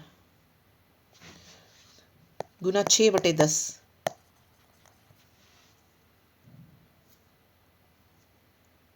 नहीं नहीं नहीं नहीं, कुछ गड़बड़ कर दी हमने, इसको कट नहीं करते हैं, पूरा का 100 रखते हैं पूरा। तो 1560 गुना 12 और नीचे था 100। ठीक है, 1560 गुना 12, नीचे 100 है, 0 से 0 आप बेशक कैंसिल कर लो। 156 को 12 से करेंगे तो कितना आएगा, 1872 आएगा। ठीक है, ये हो जाएगा 187.2 बाई 10 है 187.2। तो 1560 में क्या करो, 187.2 को ऐड कर दो, 1747.2 जो है वो राशि आ जाएगी टोटल। ठीक है, चलिए अगला है, ब्याज की वह वार्षिक दर ज्ञात कीजिए जितने पर इतनी राशि जो है इतनी हो जाएगी और ब्याज जो है वो वार्षिक रूप से संयोजित किया जाता है। 2 वर्षों में इतनी हो रही है। देखो मान लो कोई एक राशि है, 1,60,000 की राशि है, 2 वर्षों में कितनी हो गई है, 1,76,400। ये जो 1,76,400 ये अमाउंट है, अमाउंट यानी मिश्र धन है, और ये क्या है, ये प्रिंसिपल है। टाइम 2 वर्ष है, तो वो ब्याज की दर ज्ञात करनी है। अब फॉर्मूला क्या होता है अमाउंट का, P1 + R/100 इंटू टी होता है ना, तो इसमें हम पुट करेंगे सारी चीज़ों को। देखो 1,76,400 हो गई है, प्रिंसिपल कितना है, 1,60,000 है, 1 प्लस रेट हमको निकालना है, टाइम हमको पता है 2 ईयर है, टाइम कितना है, 2 ईयर है। ठीक है, इस वाली चीज़ को हम एज इट इज़ रखते हैं और यहाँ पे इसको ले आते हैं, 1,60,000 को हम यहाँ ले आएंगे, 2 0 से 2 0 कैंसिल हो जाएंगे, यहाँ पे ये 1764। अब देखो ये स्क्वायर बना लो इसको सीधा, अगर मैं स्क्वायर बनाऊं तो ये किसका बनेगा, 40 का, 4 चौक 16, ये 4 का स्क्वायर बनेगा, मतलब 40 का स्क्वायर बनेगा तो ये 40 आ जाएगा यहाँ पे। 1764 किसका बनता है, 42 का बनेगा आई थिंक, 2 दूनी 4, हाँ 42 का बनेगा ये, तो ये 42/40 आ गया। अब ये 1 + R/100 जो है ये 42/40 जो है आया है। यहाँ पे अगर मैं देखूँ तो ये 100 + R हो जाएगा 100 प्लस r बाई 100। इस 100 को हम इधर लेके आ जाएंगे, 0 से 0 कैंसिल हो जाएगा, 2 दूनी 4, 2 पंजे 10 हो जाएगा, 2 दूनी 4, 5 एकम 5, दूनी 10, 105 आ जाएगा। ठीक है, r इक्वल टू कितना, 105 माइनस 100, 5% जो है उसका रेट निकल के आ जाएगा। ठीक है, 5%। चलिए अगला क्वेश्चन देखिए, 17 क्वेश्चन है। देखिए नेक्स्ट क्वेश्चन में क्या कह रहा है कि 11 संख्याओं का औसत 61 है। तो 11 संख्याओं का औसत 61 है, तो सम कितना आ जाएगा, 11 गुना 61 आ जाएगा। 11 एकम 11, 11 चिक 66 और 67, 671 आ जाएगा सम। ठीक है, फिर कह रहा है यदि पहली 6 संख्याओं का औसत कितना है, 65 है, तो सम कितना आ जाएगा पहली 6 संख्याओं का। 6 गुना 65 कितना हो जाएगा, 390 हो जाएगा। फिर अंतिम 6 संख्याओं का बोल रहा है, तो अंतिम 6 संख्याओं का कितना है, 6/61, तो सम कितना हो जाएगा, 6 कम 6, 6 6 36, 366। ठीक है, तो 6वीं संख्या ज्ञात करनी। अब देखो यहाँ पे टोटल संख्या कितनी होगी, 12, तो ये 12 संख्याओं का सम कितना आ गया, 6, 9 6 15, 1 3 3 6 और 1 7 756। तो हमें 6वीं संख्या बतानी है। अब 11 संख्याओं का कितना था, 671, 756 में से 671 को माइनस कर दो, 6 में से 1 जाएगा 5 और 15 में 7 जाएगा 8, 85 जो है 6वीं संख्या आ जाएगी। ठीक है, चलिए अगला क्वेश्चन है, हरीश ने 487 रुपए में कोई चीज जो है खरीदी है और उसे जो है 20% की हानि पर रेनू को बेच दिया है। ठीक है, इस राशि से हरीश ने एक और वस्तु खरीदी और उसे 66% के लाभ पर बेच दिया, तो कुल लाभ प्रतिशत। देखो मैं अगर कहूँ 487 में, यानी कि 100% में कोई चीज उसने खरीदी और 20% की हानि पर बेच दी, यानी 80% पर बेच दी उसने। ठीक है, तो पहले मैं 80% की वैल्यू निकाल लेती हूँ कि कितने में बेची उसने। तो 487, 100% की वैल्यू कितनी है, 487 है, तो 80 की वैल्यू कितनी आ जाएगी, 0 से 0 कैंसिल, 2 पंजे 10, 2 चौक 8। ठीक है, तो इसको अगर मैं करूँगी 487 को अगर मल्टीप्लाई करें 4 से तो कितना आएगा, 4 7 28, 948 आ जाएगा। इसको फिर डिवाइड कर दो किससे, 5 से। 5 से डिवाइड करेंगे तो 5 3 15, 5 8 40, 5 9 45 30, ओके 389.6 जो है हो जाएगा। मतलब कोई चीज़ उसने 487 में खरीदी और इतने में बेच दी उसने। ठीक है, अब इस राशि से यही राशि जो 389.6 है, एक और वस्तु खरीदी और उसे 66% के लाभ पर बेच दिया। अब ये जो 389.6 है, अब ये किसकी वैल्यू होगी, 100 की वैल्यू हो गई है। ठीक है, 0.6 को हटाएंगे तो 0 एक और आ जाएगा। अब हमें 166 की वैल्यू निकाल लेते हैं कितनी आएगी। ठीक है, तो 3896 को अगर मैं मल्टीप्लाई करूँ किसके साथ, 166 के साथ, तो मुझे मिलेगा 646736 और इसको डिवाइड करेंगे 1000 के साथ तो ये कुछ इतना आ जाएगा 64.736।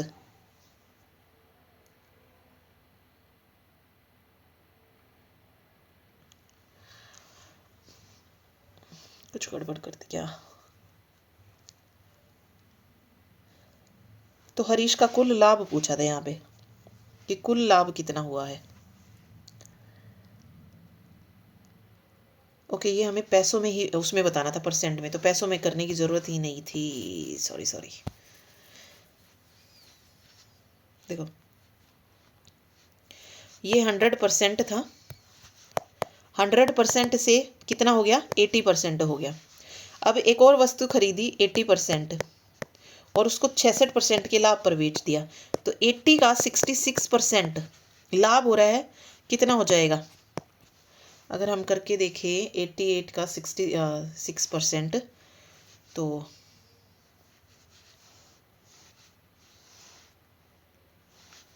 58.08, यानी कि 58.08 आ गया।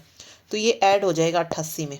88 में जब ए ऐड हो जाएगा तो ये कितना बचेगा, 8 8 16, 8 5 13 और 1 14, 146। नहीं, ऐसे नहीं होगा। देखिए वापस से करते हैं। देखो अगर मैं मानूँ कि 100% था, ठीक है, उस पर 20% की हानि हुई, 20% की हानि हुई तो 80% जो है अब हो गया है। ठीक है, 80% हो गया है। अब यहाँ पे मैं अगर 80 का 60% निकालूँ, 66, 80 का 66%, ओके, कुछ उसमें ही कुछ गड़बड़ हमने की थी। तो 8 और 6 में अगर मैं देखूँ तो ये आएगा 52.8। इसको मैंने कहा था 80 में, ओके, इसको 80 में ऐड करना था। ठीक है, ठीक है, इसको 80 में ऐड करना था, तो ये बनेगा हमारा 8 2। ओके, कैलकुलेशन में कुछ गड़बड़ थी, तो 132.8। अब हमारा सीपी कितना था, 100 था, 100%। तो कितना प्रॉफिट हुआ, कितना प्रॉफिट हुआ होगा, 32.8% का हुआ होगा। ओके, कैलकुलेशन में ही थोड़ी गड़बड़ हो गई, भाई सेम ही है कि भाई 100% था, उस पर 20% की आनी तो 80% आ गया। अब उस राशि से हरीश ने एक और वस्तु खरीदी, यानी कि उस 80% से एक और राशि खरीदी और उसको 66% का, यानी कि 80 का 66% लाभ हुआ। अब 80 का 66% 52.8, इस 52.8 को 80 में ऐड कर दो, ये आ जाएगा 132.8। और 100 सीपी था, ये एसपी है, तो लाभ कितना हो रहा है, 32.8% का हो रहा है, यानी कि एसपी माइनस सीपी कर दिया हमने यहाँ पे। ठीक है, चलिए अगला क्वेश्चन देखिए। पी और क्यू मिलकर एक टंकी को 6 घंटे में पानी से भर सकते हैं। ठीक है, यानी कि पी और क्यू मिलकर 6 घंटे में पानी को भर सकते हैं एक टंकी को, और पी अकेला उतना ही पानी 42 घंटे में भर सकता है। तो क्यू अकेला कितने में भरेगा। तो सबसे पहले इनकी एफिशिएंसी निकालो। टोटल जो भरना है वो कितना भरना है, 42 भरना है। ठीक है, और ये जो है 1 घंटे में कितना भरेगा, 7 भरेगा, और ये 1 घंटे में 1 भरेगा। ठीक, तो क्यू अकेले में कितना भर सकते, देखो अब पी की एफिशिएंसी कितनी है, 1 है।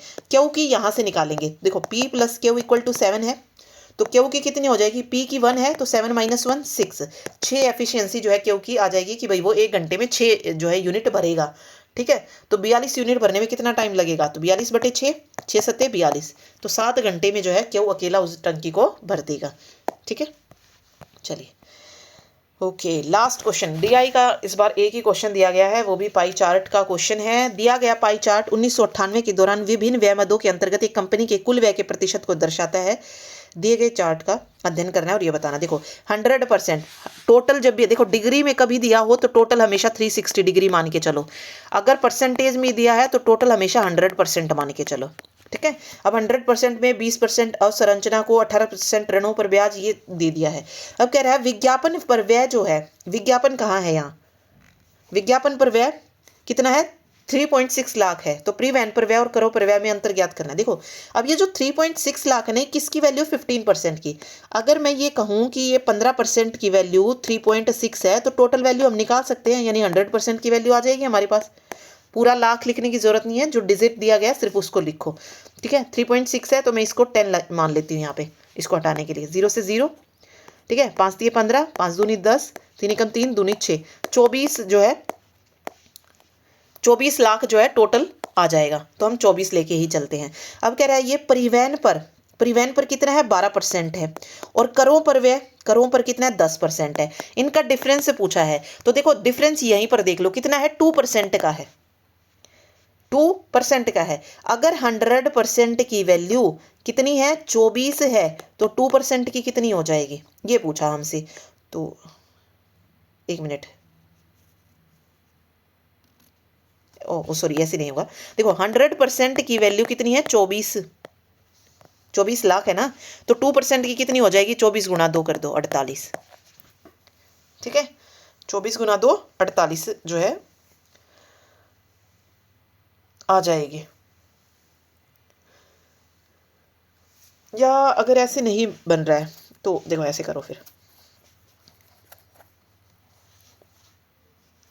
देखो यहाँ पे हमने देखा था ना विज्ञापन पर व्यय, अगर ये 15% की वैल्यू कितनी है, 3.6 लाख है, तो 1% की कितनी आ जाएगी, 3.6 लाख, यहाँ पे 10 इंटू 15 हो जाएगा। ठीक है,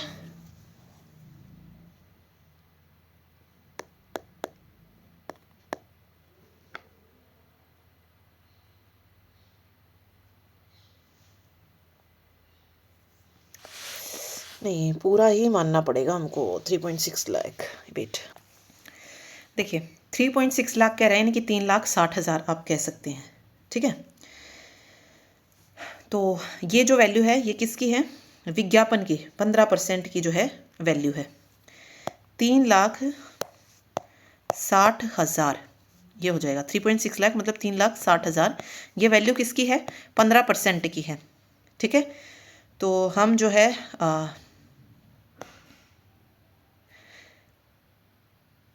1% की निकाल लेते हैं यहाँ पे। 1% देखो, ये 15% की है तो एक की कितनी हो जाएगी? इसके बाय में आ जाएगा ये। तो इसको हम कट करेंगे तो 15 दूनी 30, 15 चौक 60, 24,000 आ जाएगी। यानी कि 1% की वैल्यू कितनी है? 24,000 है। अब नेक्स्ट में क्या कह रहा है कि व्यय और करों पर, व्यय कहाँ पे है? व्यय और करों, ओके, परिवहन पर है 12% और कर है 10%। तो यहाँ पे डिफरेंस कितना है? 2% का। जब 1% की वैल्यू 24,000 है तो 2% की कितनी हो जाएगी? 24,000 गुना 2, 48,000। इस तरीके से जो है हमारा आंसर निकल के आ जाएगा। ठीक है, तो ये थे मैथ्स के क्वेश्चन। टीचिंग नॉन टीचिंग दोनों मैंने आपको करा दिए हैं। वही टॉपिक जो है रिपीट होंगे और ये सारी तरीके के जो भी क्वेश्चन हमने किए ना, ये सब जो है ना मैंने आपको करवाए हुए हैं। आपको प्लेलिस्ट मिल जाएगी। DSSB math bye toppers prime channel करके आप सर्च कीजिए, वहाँ पर ये सारी चीज़ें करवा रखी है। साथ साथ जो मैं प्रीवियस ईयर क्वेश्चंस कराती हूँ मैथ के, वो भी आपको जो है करने हैं। ठीक है, उससे आपका मैथ जो है ना धीरे धीरे इंप्रूव होता जाएगा। हर एक मंथ के जो है हमने मंथ वाइज जो है हमने मैथ किया हुआ है कि भाई इस मंथ में ये क्वेश्चन पूछे गए, इस मंथ में इस तरीके के क्वेश्चन पूछे गए, तो वो ज़रूर देख लीजिए। ठीक है, तो एक बार अगर आप टॉपिक कर लेंगे ना जो मैंने करवाया हुआ है, फिर आपके लिए ये ईजी हो जाएंगी ये सारी चीज़ें। ठीक, तो मिलते हैं नेक्स्ट वीडियो में जहाँ पे हम इंग्लिश, सिर्फ हमारा इंग्लिश बचता है डिस्कस करना कि किस तरीके के क्वेश्चन इंग्लिश के में नवंबर के एग्जाम में पूछे गए थे, वो देखेंगे नेक्स्ट वीडियो में। Thank you so much.